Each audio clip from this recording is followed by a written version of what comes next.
So I'm not sure if you guys remember, but a while ago, there was a case of a white woman calling a child the N-word after this child was stealing their stuff from the mother's purse, allegedly, and all that stuff. And she received $500,000 on GoFundMe. And then there was another black kid who murdered a white kid at a school, and people were labeling it as safe defense. But then later on, people were saying, well, it wasn't self-defense, it was just in cold blood.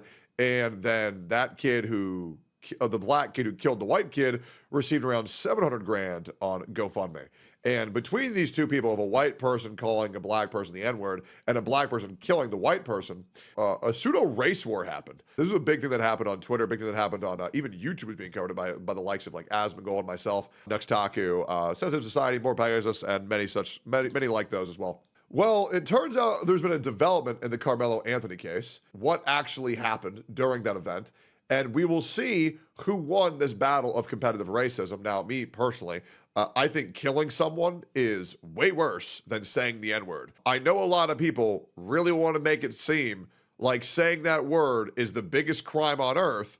Saying a word is a hell of a lot different than fucking killing someone. So let's see what's going on with what actually happened with Karmelo Anthony. And let's see if we can shed any more light on the truth of the situation that actually happened. If Karmelo Anthony was found to be killing this person in cold blood, if they called him a couple names and then they killed him, that's not an equal action to what was caused. I feel like everybody on the GoFundMe should be refunded, as well as the kid should stay locked up for a very long time. He was already sentenced to 10 years in prison, I believe. But let's see what's going on here. We sent our IT producer, Kelsey Mittauer, to watch that video. She joins us now in studio. But in general terms, what did the video depict? What'd you see? Well, what do you think's going to happen in this awesome thing? Metcalf ass go, no, that boy going to jail. Karmelo Anthony's going to go to jail. Karmelo going to jail. Good. There's going to be a very big burden for the defense, is that they're going to have to show through the video evidence that there was an altercation. Because if there is a lack thereof an altercation, it's going to make Karmelo Anthony look bad. Yeah, but who cares showing a murder in a bad light? You know what I'm saying? Like, who cares? So do you guys know what that kid would have had to have done to get to where that situation could have occurred? One, he would have to be in the wrong place where he wasn't allowed. Two, he would have had to have brought a lethal weapon to school. And then three, unprovoked or even slightly made fun of, be so emotionally and mentally unstable that he thought, I was being made fun of, so now I'm going to kill you with a knife. And that's personal. A stabbing is way more personal than a fucking shooting. You don't do that shit by accident. You have to be deranged to stab someone multiple times. Utah and Florida just passed bills to ban fluoride in the water supply. Why are these states suddenly doing a massive U-turn on fluoride? This is an ad. So breaking news, and I think to a certain degree is going viral online, and is that Karmelo Anthony's track meet footage has been released, but only to a certain group of people. And they articulate what they saw in the video road clip. Okay. Frisco ISD is releasing surveillance video of the stabbing at the track meet that led to the death of a student back in April, but only under very strict conditions. So through open records, they will allow whoever requests it to view that video, but no recording whatsoever is allowed. On that note, we sent our IT producer, Kelsey Mittauer, to watch that video. She joins us now in studio to walk us through what you saw. We're going to go in order here in just a second, Kelsey, but in general terms, so this is a first eyewitness to the actual events that occurred. Okay, great. Depict what you see. It shows everything from the moments leading up to the stabbing to the medical response to then the beginning of the police investigation. Okay, and it lasted several minutes is what they showed. It did, about 30 minutes. Okay, so let's start in the beginning now and talk a little bit about what you saw at the front end of that video, because you got to see the attack, the actual stabbing took place. So it starts, I started watching about 9:53. The camera shows half of the field. So it's about from the 50-yard line on, and the tent where it happened was kind of right in front of the 50-yard line, but the camera is down here. Okay. It's positioned across the field. Okay. So everybody in the video, you can tell they are kids or adults, but no one's identifiable. So a long shot is what a long shot, yeah. So a couple minutes in, and you actually see the altercation take place. Yes, everything leading up to it, everyone's milling about. It seems very normal, and then right at 9:55, that's when like there's this explosive movement or action between two people under the tent, and that's when the employees in the room told me that's when the stabbing happened at 9:55. Right, and you were talking about people kind of start to scatter at that moment. Obviously, something went wrong.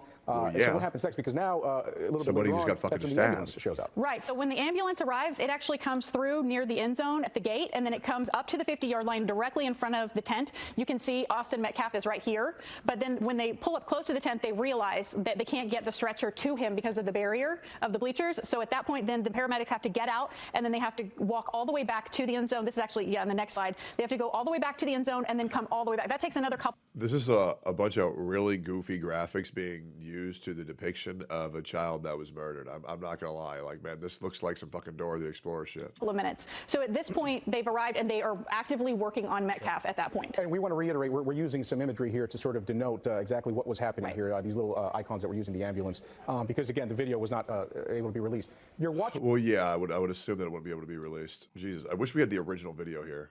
That's insane.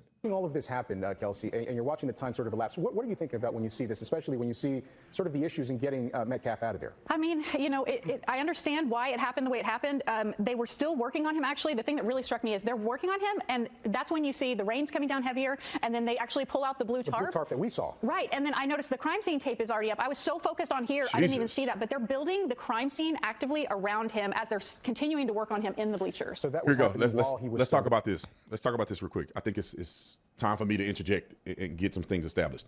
So with the video footage that have been articulated, it sounds consistent. Now, she's not saying a lot. The video footage doesn't seem like it's the end-all, be-all. I'm pretty sure witness. Yeah, plus it's a long shot, which really fucking blows. But that's pretty much all we have to work off of. But, I mean, it would be pretty obvious to know when a situation would require for stabbing and self-defense, which would be like a violent action. I mean, there was two guys, right? But it appears there's only one guy who maybe was talking to him, but you'd be able to pretty much know if you were there when a knife would be required, because that's such an extreme situation. And if it really didn't look that calm, even though it was across the football field, this to me seems that maybe some mean words could be exchanged. That's me heavily giving the benefit of the doubt that this just wasn't full out in cold blood, because here's the thing, and this is the big thing people should know, is if a kid's bringing a knife to school, that's for a reason, right? You don't just have a knife on you when you're on school. This isn't him grabbing a knife or finding a knife or picking up a rock or using the bleachers. This is a kid who came to school with an idea that he had in mind that he wanted to execute on. That's what's really fucked. What was the tent for, though? Well, it was a track meet where certain teams stayed underneath certain tents. Statements are going to be more pertinent than the grainy video footage. But what I think it will show, that's going to be a very big burden for the defense, is that they're going to have to show through the video evidence that there was an altercation. Because if there is a lack thereof an altercation, it's going to make Karmelo Anthony look bad. Because if you see people fighting an altercation and then right around that time you see a stabbing, then that could be different. But it appears that people who allegedly saw this video, because I can't verify if they saw it or not, I believe they wouldn't get on the news and lie because they'll get sued, the Sox will get sued off, that they're saying that it does not appear to be a brawl, or it does not appear to be a mob attack against Karmelo Anthony, and therefore his self-defense claim does not seem prevalent. Well, what do you think's going to happen in this? Yeah, because people were saying that, oh, yeah, there was a bunch of kids versus just one. He had to do it. Or it was 2-on-1. He had to do it. But, like, if they were just talking, there is no way that a stabbing would be required. Even if they called him, like a fucking N-word. You know what I mean? Like, oh, you call me N-word, that means I get to kill you. That's just not how that works, man. I know that some people want you to think it works. That's not how that works. People need to chill the fuck out. Awesome. Metcalf ass. Well, no, that boy going to jail. Karmelo Anthony's going to go to jail. Karmelo going to jail. Because listen, you cannot bring a weapon to school. True. So you can't say I was What if he says self-defense? There's no self-defense, because if you are afraid the day before, well, you have to take a weapon to school, why not notify your parents? Parents, you notify the school teacher. School teacher that's bringing these kids in here and resolve this issue. It's called conflict resolution. We was taught in homes that has morals and values, you tell the teacher. Somebody you tell the teacher. Let the teacher know, so when y'all have an altercation, you're cleared and you're covered. There is no situation where you think, oh man, these people are bullying me. That means I have to kill them right now. That's just not, no, fuck no. Nobody should have sympathy for this fucking kid, man. Straight up. I mean that genuinely. Karmelo fucked up really bad. Like, this is horrible. Straight up fucking horrible. Documentation beats conversation. So words of documentation just say this is self-defense. It's a premeditated crime because you took a weapon in fear. Anticipating to use it. That was premeditated, though. It's at a track meet. You get ready to run track with other kids and you got a knife on you. No, man, you got to go to jail. You got to go. Yeah, so it was a track meet, and what happened is certain people stay in certain tents. And so Karmelo went into another person's tent, and from what I've heard from the witnesses of who were there, Karmelo was rummaging through some other kid's stuff, The kid said, hey, man, don't go through my stuff. You're not supposed to be in this tent. And then Karmelo stabbed the fuck out of this kid multiple times, and his twin brother held him in his arms while he bled to death. That's what I've heard. There's no. Obviously, allegedly, but that lines up with what I've heard from the other woman saying right there. So when is it our right to kill the bully? I don't give a fuck what the bully did. He don't have a right to die. Oh, it was only one stabbing? Oh, okay. Never mind, guys. It's not that bad. It was only one stab. No, it wasn't multiple stabs. It was just one stab in the heart. Okay, so it's not even that big of a deal. Okay, great. All right, thank God. Man, you weak man. That's why I say. It was peaceful stabbing. Okay, peaceful stabbing. Teach the kids how to deal with bullies, and this won't happen. We're all not equal. Even in nature, you can be feeding a flock of birds. There's going to always be one bird to come in and take the food from the. This is nature. Yeah. You cannot get rid of bullies. Teach the kids how to deal with them. Bullies build character. You go to work, there's going to be a bully supervisor, a bully co-worker. You cannot get rid of the bully. Yep. Teach our children conflict resolution. True. Everything don't have to end in violence. But when you come from the black culture, everything is disputed in violence. Yeah. That is the problem, though. Yeah. It's the culture. That's the culture. That's how they solve. When you have a serious issue, they don't even contemplate trying to talk it out. We teach a no snitching rule, right? So our kids are walking around with these mafia rules, codes, and ethics of the streets that's held over children about no snitching. So now I have to take a weapon because I don't want to be a snitch and kill another kid. Oh, it's a simple solution. Don't tell the teacher. Tell your parent. Now, when it comes to the ambulance. Also, I'll be real. I just told on everybody. Yeah, it worked really well. It was easy. Oh, hey, teacher, this guy fucking sucks. Then when I was in senior, I was just out of fucking control. And then I would beat the shit out of people. Well, no, I didn't beat the shit out of them, but I would like put them in lockers. You know, I would put them in trash cans. I would throw them into the ground. I would throw them into water fountains. I mean, I broke property by throwing a kid into a water fountain once. That was hilarious. But I would only bully people who were bullying. I'm not gonna lie, I was a fucked up kid. And sure, I could have done other ways to resolve it, but I wanted to hurt them, right? I didn't like seeing people hurt me or hurt other people the way that people hurt me.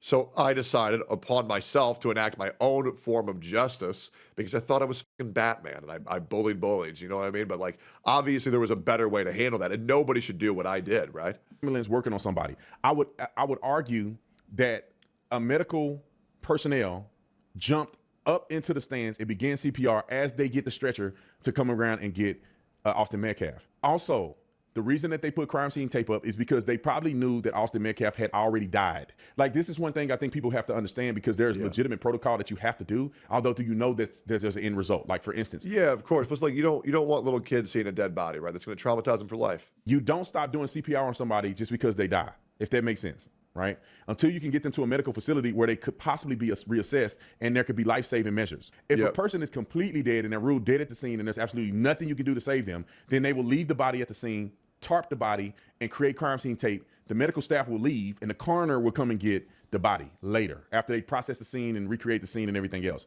But in a situation like Austin Metcalf, him being a young man, just because he goes unconscious or his heart stopped beating doesn't mean that they're not going to continue to do CPR on him, and does not mean that they're not going to try to transport him to see if they can save his life at the hospital. Therefore, it would be reasonable that he had already died at the track. He probably went unconscious. His heart stopped beating because he got stabbed in the heart, and he was completely dead. He died in his brother's arms. He was laying there. But they're not going to just let him. They're going to try to do some form of CPR on him until they can assess the issue at a hospital. So the reason why they may have been putting up the crime scene tape and putting the tarp over because they pretty much knew he was dead. And they want to prepare for a murder scene. And they had to go through the rigmarole of, you know, trying to save him and putting him in the ambulance and pronouncing him dead at the hospital. So just so you guys know, because it does seem to be odd that they did all this and all that, and they put the tarp up and everything, but the kid is still kind of alive. It's like, no, I have been to cases and scenes like that before where we got to do our due diligence and try to do the best that we can, but we do know the person is gone. And there's probably no way of saving the person, right? Like, for instance, I had a guy who it was a drug deal gone bad, which we found out later on. It was the most mysterious scene I've ever seen in my life because we had no idea why we were seeing what we were seeing. And I'll just give you a quick rundown. Maybe you can put me full screen. I'll just give you a quick rundown because I think it's pertinent, and some of y'all may find this interesting. This is the wildest call I've ever been on in my life. So what happened on this call was that we got a report of a man walking down the street with a gun. And so in Arizona, you can carry a gun if you want to. So it's like, what's the harm in that? We'll go check it out and see what's going on. But then when we get a little closer to the scene, and this is in a community where they don't call the police. They call it the village. It's a bunch of Native American people, and they hate the police. So they never call. I don't care if you died, they won't call. So the fact that somebody called a man walking down the street with a gun was suspicious a little bit. So we went to respond. And then they said the man is now parked in a car in the front of our house with a gun in his hand. With a gun. And so now he's a threat to the public. Everything goes off. We got 100 cops flying to the scene. We getting out with AR-15s.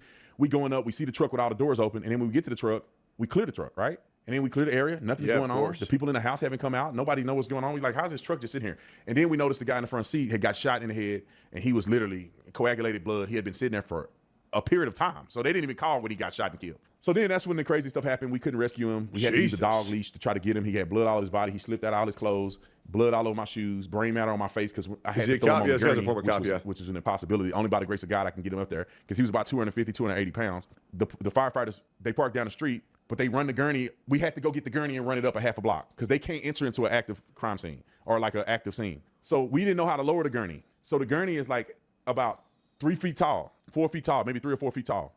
And this guy's covered in blood, so we can't grab him. I can't grab his body because it's slippery.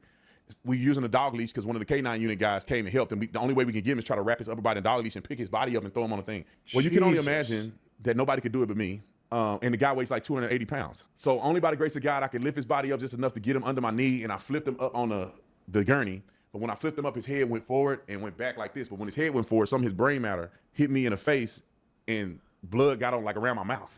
It was disgusting. Some of it got on my badge, and it was terrible. But anyway, saying all this to say, he was pretty much dead, right? He had lost a third of his brain matter because he got shot in the side of the head, and some of his brain was on the back seat, and you know, so it was clear that he was dead. But we still had to do everything we can to try to save his life. So we did all that. Then we had to run a half a block with the gurney, with him halfway on the gurney, because I couldn't get him all the way on the gurney. I just got his upper body on the gurney. So we running with the gurney. His legs are hanging off the gurney. His upper body's on the gurney. I'm holding him. We still don't know who shot him and where the shooters are at. And we run him down there to the fire department. I remember it was something I did that was very insensitive, but I didn't mean to do it. I had blood all on my face and some brain matter parts. And I was worried about blood getting in my mouth because I don't know if the guy have hepatitis or AIDS. Of course. And so I just remember getting there and I'm like, my face, like somebody like wipe my face off. And they were like, can you wait? And we kind of busy here. Like we try to save this guy's life. He got shot in the head. And then, you know, after that, I realized that, oh crap, that does make sense. I do need to kind of pipe down a little bit. But I ended up wiping my face off and I had to go home and change my blood. My uniform was covered in blood. And then I went to another call with a grandma. And grandma wanted me to swipe for fingerprints because somebody broke in the house 15 hours ago. But I did. I treat everybody with respect and dignity, and I did. But that's just the instance how police work. I went from this crazy crime scene with blood and guts and all this stuff and all this trauma, and then trying to deal with grandma, who's, you know, her biggest issue right now is somebody broke in her house and stole some stuff. Anyway, I say that to say, I think the guy was already dead. We had to still do everything we can to save his life, but we began to set up crime scene tape and everything. Although he had gotten transported to the hospital, we knew he wasn't going to make it. Yeah. The reason why they were saying this is because some people were saying that they were faking it by putting up tarp and police tape too early around it, which is just, you know, conspiracy theory. That's just standard protocol for police operations. But yeah, I mean, in the case with Karmelo Anthony, obviously now we have eyewitness to what actually happened, albeit across a football field. If a kid is bringing a knife to school, it's premeditated what he did. He brought that knife to school for a fucking reason. Yeah, it doesn't matter if somebody calls you words and says, hey man, get out of our tent, or hey man, stop stealing this stuff out of my backpack. That doesn't give you the right to stab them. Even if they were to call you the most horrific shit, calling someone a name never justifies your ability to fucking murder them. And I think it's ridiculous that people are humoring this fucking guy. I think it's fucking ridiculous that this person received over $500,000 of support on his GoFundMe to where he bought his house just for murdering a white person. Listen, guys, I understand you may not like white people, you may not like black people, but that doesn't give you a right to justify everything bad that happens to white people or everything bad that happens to black people. People are people. And it's the same thing who support Hassan. I don't mean to make about him, but just because you agree with the guy's political views doesn't mean you have to support with everything that a person does. There's too many people who see this world in black and white, and the reality is everything's a shade of gray. And just because this person also watches your favorite anime doesn't mean that they're a good person. Just because the person plays the same video games as you doesn't mean that you should date them. You need to judge everything by a case-by-case basis, because if not, that is where society crumbles. And I'll be real, this shit with Karmelo Anthony, it was a massive fucking L for humanity, and I think a lot of people who were supporting him should be fucking ashamed right now. And I honestly hope everyone who supported that GoFundMe gets their money either refunded and, you know, the kid goes to jail because he's unsafe to have around real people, and that's just the truth.